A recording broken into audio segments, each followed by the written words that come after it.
Inductor electronics, electrical বা যে কোনো বৈদ্যুতিক কাজের সূচনা লগ্ন থেকেই ইন্ডাক্টর খুবই গুরুত্বপূর্ণ একটি কম্পোনেন্ট। বর্তমান মডার্ন সিভিলাইজেশন উন্নয়নের পিছে ইন্ডাক্টর বা কয়েলের ভূমিকাই হয়তো সবচেয়ে বেশি, কারণ এর সাহায্যে আমরা বিদ্যুৎ তৈরি করতে পারি। ভিডিওটি শুরু করার আগে আপনাদের কাছে একটাই রিকোয়েস্ট, আপনারা প্লিজ ভিডিওটা পুরোপুরি দেখবেন। অল্প একটু দেখেই চলে যাবেন না, এটা একটা চ্যানেলের জন্য খুবই ক্ষতিকর, আর আপনাদের সাপোর্ট ছাড়া এই ধরনের ভিডিও তৈরি করা সম্ভব না। ইন্ডাক্টর হলো এমন একটি ইলেকট্রিক্যাল কম্পোনেন্ট যা বৈদ্যুতিক শক্তিকে ম্যাগনেটিক শক্তি আকারে জমা রাখতে পারে, আবার প্রয়োজন মতো ম্যাগনেটিক শক্তিকে ইলেকট্রিক্যাল এনার্জিতে কনভার্ট করে সাপ্লাই করতে পারে। স্ক্রিনে এখন যে কম্পোনেন্টগুলো দেখছেন এরাই হলো ইন্ডাক্টর।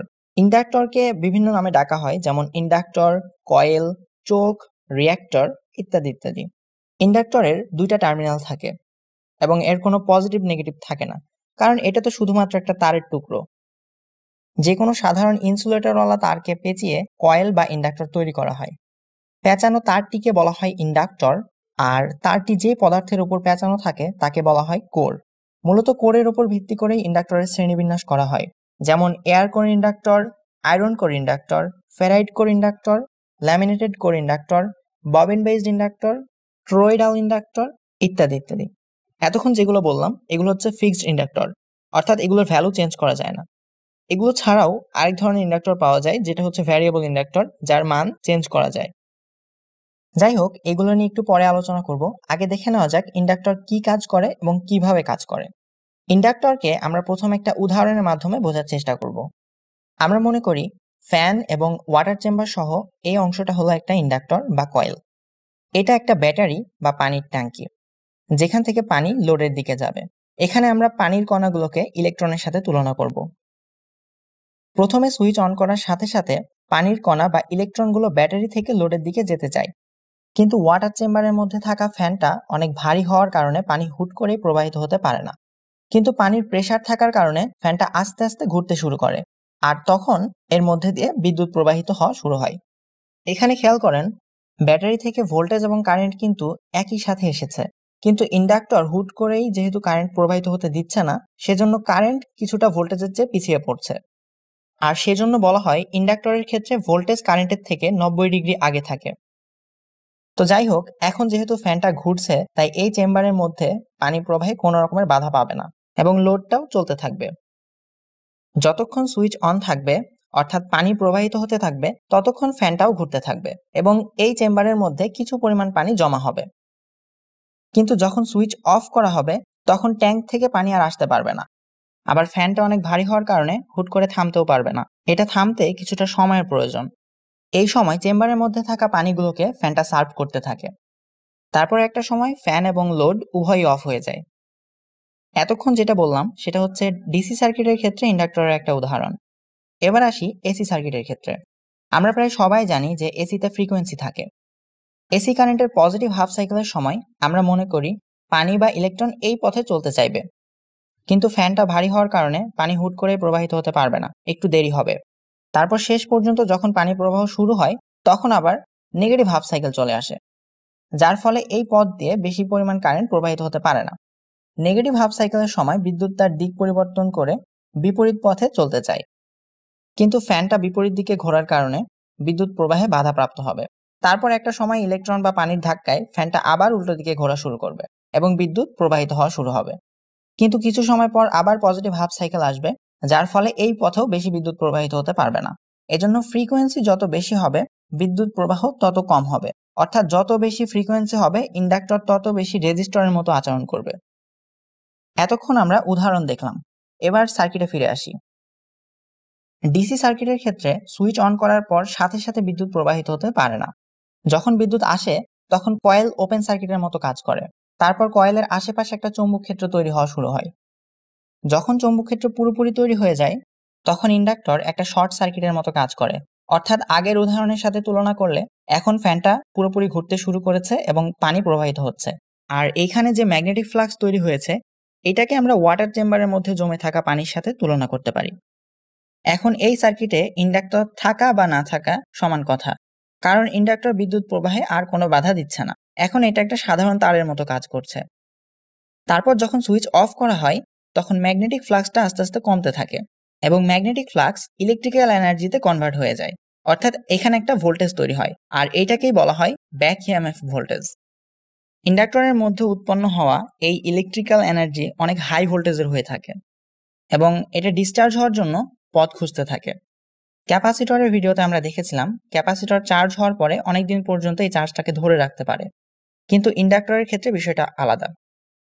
ইন্ডাক্টর থেকে পাওয়ার কাট করার সাথে সাথে ইন্ডাক্টর যে কোনো উপায়ে ডিসচার্জ হতে চায়, আর এজন্য যখন আমরা কোনো ইন্ডাকটিভ লোডের সুইচ অফ করি তখন এর মধ্যে স্পার্ক দেখা দেয়, কারণ ইন্ডাক্টরের মধ্যে যে হাই ভোল্টেজ উৎপন্ন হয় এই ভোল্টেজ ডিসচার্জ হওয়ার জন্য কোনো পথ না পেলে এইরকম স্পার্ক আকারে ডিসচার্জ হয়ে যায়। তাহলে এখানে আমরা বুঝতে পারলাম ইন্ডাক্টর ডিসি কারেন্ট প্রবাহে প্রথম কিছু সময়ের জন্য বাধা দেয়, তারপর আর বাধা দেয় না। আর ইন্ডাক্টরের মধ্যে ডিসি সাপ্লাই দিলে একমুখী একটা চৌম্বক ক্ষেত্র তৈরি হয়। এই চৌম্বক ক্ষেত্রটাকে আমরা বিভিন্ন কাজে লাগাতে পারি, যেমন রিলে বা সলিনয়েড ইত্যাদি ইত্যাদি।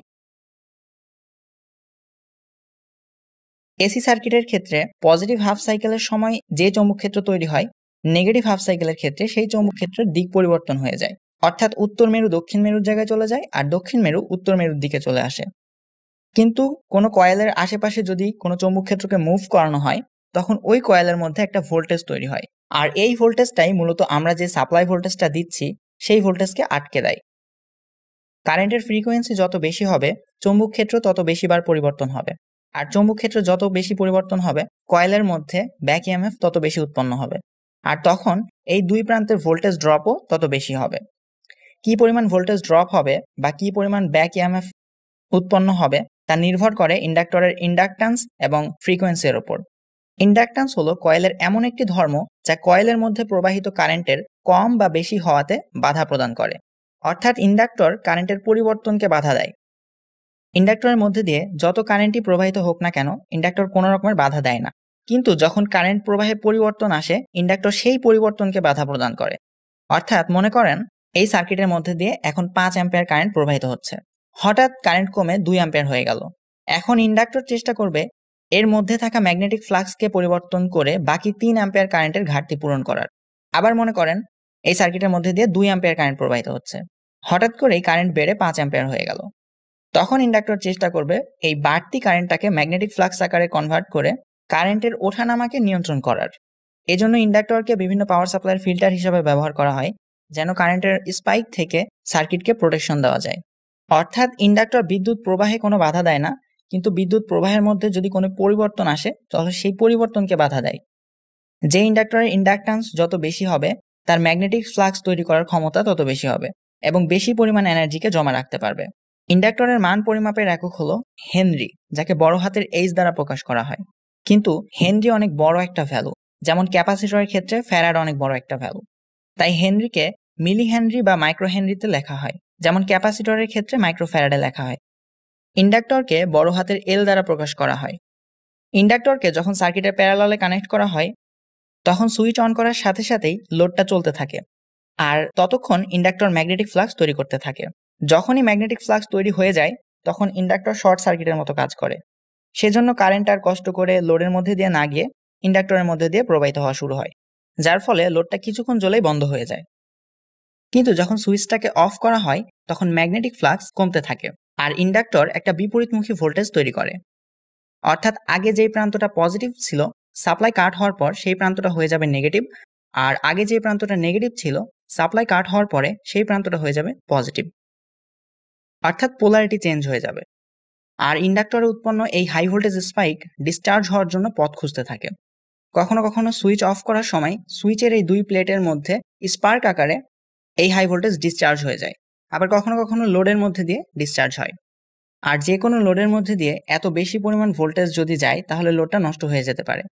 যদি একটা উদাহরণ দেই, একটা সাধারণ 5 ভোল্টের রিলে প্রায় 300 ভোল্ট ব্যাক ইএমএফ স্পাইক দিতে পারে। এই স্পাইকটা খুবই কম সময়ের জন্য হয়, হয়তো কয়েক মাইক্রোসেকেন্ড বা মিলিসেকেন্ড, তবুও এটা যে কোনো মসফেট বা ট্রানজিস্টর সার্কিটকে নষ্ট করতে পারে। তাই কয়েলের প্যারালালে এবং পাওয়ার সাপ্লাই রিভার্সে একটা ডায়োড কানেক্ট করা হয়। ডায়োডটাকে যদি পাওয়ার সাপ্লাইয়ের ফরওয়ার্ডে কানেক্ট করা হতো তাহলে সব কারেন্ট এই ডায়োডের মধ্যে দিয়ে প্রবাহিত হতো, এজন্য এটাকে রিভার্সে কানেক্ট করতে হয়। আর এই ডায়োডটাকে বলা হয় ফ্লাইব্যাক ডায়োড। ফ্লাইব্যাক ডায়োড হিসেবে যে কোনো সাধারণ ডায়োড ব্যবহার করা যেতে পারে। এবার আসি ইন্ডাক্টরের কিছু ব্যবহারের ক্ষেত্রে। ইন্ডাক্টর কি ভোল্টেজকে বাড়ায় নাকি কমায়? মূলত ইন্ডাক্টর ভোল্টেজ বাড়াতেও পারে আবার কমাতেও পারে। যেমন এসি সার্কিটের ক্ষেত্রে আমরা দেখেছি যে ইন্ডাক্টর ভোল্টেজ কমিয়ে দেয়। ইন্ডাক্টর ভোল্টেজ বাড়াবে নাকি কমাবে এটা নির্ভর করে ইন্ডাক্টরকে সার্কিটে কিভাবে ব্যবহার করা হয়েছে তার উপরে। যেমন আমরা যদি একটা বুস্ট কনভার্টারের এক্সাম্পল দেখি তাহলে বিষয়টা আরো ভালোভাবে ক্লিয়ার হতে পারবো। যখন এই সার্কিটের সুইচটা অন থাকে তখন ইন্ডাক্টর চার্জ হয়, আর যখনই সুইচটাকে অফ করা হয় তখন ইন্ডাক্টর ডিসচার্জ হয়। ডিসচার্জ হওয়ার সময় এর পজিটিভ নেগেটিভও চেঞ্জ হয়ে যায় এবং ইন্ডাক্টর একটা হাই ভোল্টেজ ব্যাক ইএমএফ দেয়।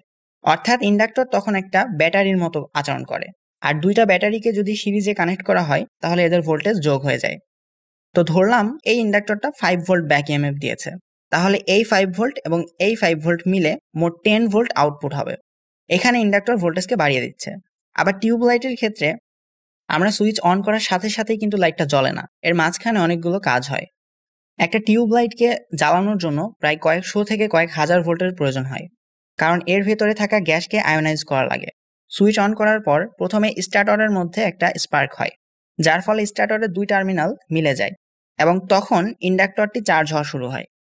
তারপর কিছুক্ষণ পর যখন স্টার্টর ঠান্ডা হয়ে যায় এবং স্টার্টরের দুই টার্মিনাল ওপেন হয়ে যায় তখন ইন্ডাক্টর একটা হাই ভোল্টেজ ব্যাক ইএমএফ দেয়, যার ফলে লাইটটি জ্বলে ওঠে। আবার আমরা ইন্ডাক্টরকে ব্যবহার করে টেম্পোরারি ম্যাগনেট তৈরি করতে পারি। এর মাধ্যমে আমরা আমাদের ইচ্ছা মতো বিভিন্ন কাজ করতে পারি, যেমন রিলে কাজ করে এই প্রিন্সিপালের উপর। এছাড়াও আমরা সলিনয়েড ব্যবহার করে অসংখ্য প্রজেক্ট তৈরি করতে পারি। শুধুমাত্র একটা ইনসুলেটর আলা তারকে পেঁচালেই ইন্ডাক্টর হয়ে যায়, কিন্তু ইন্ডাক্টরের পাওয়ার বা ইন্ডাকট্যান্স নির্ভর করে বেশ কিছু বিষয়ের উপর, যেমন এর কোর কি ধরনের ম্যাটেরিয়াল দিয়ে তৈরি হয়েছে, ইন্ডাক্টরের লেন্থ কতটুকু, প্যাচ সংখ্যা কত, এরিয়া কতটুকু ইত্যাদি বিভিন্ন বিষয়ের উপর এটা নির্ভর করে। যখন কোনো পরিবাহীর মধ্য দিয়ে বিদ্যুৎ প্রবাহিত হয় তখন এর চারপাশে চৌম্বক ক্ষেত্র তৈরি হয়, আর সেই তারটাকে যখন পেঁচানো হয় তখন এই সবগুলো ম্যাগনেটিক ফ্লাক্স একসাথে যুক্ত হয়ে একটা বড় ধরনের শক্তিশালী ম্যাগনেটিক ফ্লাক্স তৈরি করে। আর যখন ইন্ডাক্টরের মধ্যে কোর ব্যবহার করা হয় তখন এর পাওয়ার আরো অনেক গুণে বেড়ে যায়। যেমন যখন কোনো ইন্ডাক্টরের মধ্যে কোনো কোর ব্যবহার করা হয় না তখন এটাকে এয়ার কোর বলে, আর কোর হিসাবে যদি আমরা এক টুকরো লোহা ব্যবহার করি তখন এটাকে আয়রন কোর বলে। এয়ার কোর ইন্ডাক্টরের চেয়ে আয়রন কোর ইন্ডাক্টরের ইন্ডাকট্যান্স অনেক বেশি হয়, কিন্তু উভয়েরই কিছু সুবিধা বা অসুবিধা থাকে। যখন কোনো সার্কিটে লো ইন্ডাকট্যান্স এবং হাই ফ্রিকোয়েন্সির প্রয়োজন হয় তখন সেখানে এয়ার কোর ইন্ডাক্টর ব্যবহার করা হয়। যেহেতু এর মধ্যে কোনো কোর থাকে না তাই এখানে কোনো কোর লসও থাকে না, আর এয়ার কোর ইন্ডাক্টর অনেক হাই ফ্রিকোয়েন্সিতে কাজ করতে পারে, তাই রেডিও বা বিভিন্ন হাই ফ্রিকোয়েন্সি সার্কিটে এয়ার কোর ইন্ডাক্টর ব্যবহার করা হয়। আবার আয়রন কোর ইন্ডাক্টরের ক্ষেত্রে বেশি পরিমাণ ইন্ডাকট্যান্স পাওয়া যায়, কিন্তু এটা হাই ফ্রিকোয়েন্সিতে কাজ করতে পারে না। এগুলো বিভিন্ন ধরনের পাওয়ার সাপ্লাই ফিল্টারের কাজ করে, তবে বেশিরভাগ ক্ষেত্রেই অডিও ডিভাইসের মধ্যে এগুলোকে বেশি দেখা যায়। আবার যখন কোনো ইন্ডাক্টরের মধ্যে ফেরাইট ম্যাটেরিয়াল ব্যবহার করা হয় কোর হিসাবে তখন এটাকে ফেরাইট কোর ইন্ডাক্টর বলে। ফেরাইট কোর ইন্ডাক্টরের মধ্যে আয়রন কোরের চেয়ে কোর লস কম হয় এবং এটা হাই ফ্রিকোয়েন্সিতে কাজ করতে পারে। আবার এর ইন্ডাকট্যান্সও বেশি হয়। এগুলোর ব্যবহার যে কোনো এসএমপিএস পাওয়ার সাপ্লাইয়ের মধ্যে তুলনামূলকভাবে বেশি দেখা যায়।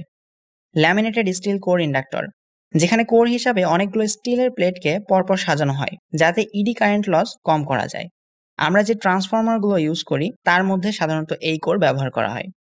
এই ধরনের ইন্ডাক্টর বেশি ফ্রিকোয়েন্সিতে কাজ না করতে পারলেও হাই পাওয়ার নিয়ে কাজ করতে পারে, তাই হাই পাওয়ার অ্যাপ্লিকেশনগুলোর মধ্যে ল্যামিনেটেড কোর ইন্ডাক্টর বেশি ব্যবহার করা হয়, যেমন ট্রান্সফরমার।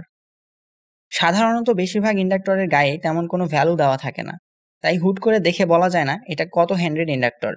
ইন্ডাক্টরকে সাধারণ মাল্টিমিটার দিয়ে পরিমাপ করা যায় না, এটা পরিমাপ করার জন্য আরএলসি মিটারের প্রয়োজন হয়।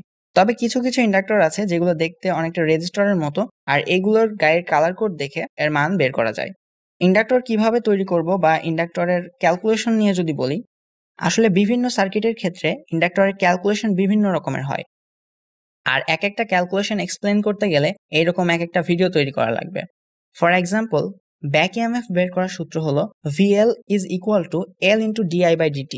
এখানে ভি কি, এল কি বা DI/dt এর মান কত হবে এগুলো যদি এক্সপ্লেন না করা যায় তাহলে অনেকেরই বুঝতে কষ্ট হবে, আর ছোট্ট একটা ভিডিওতে এত সবকিছু একসাথে কভার করা সম্ভব না।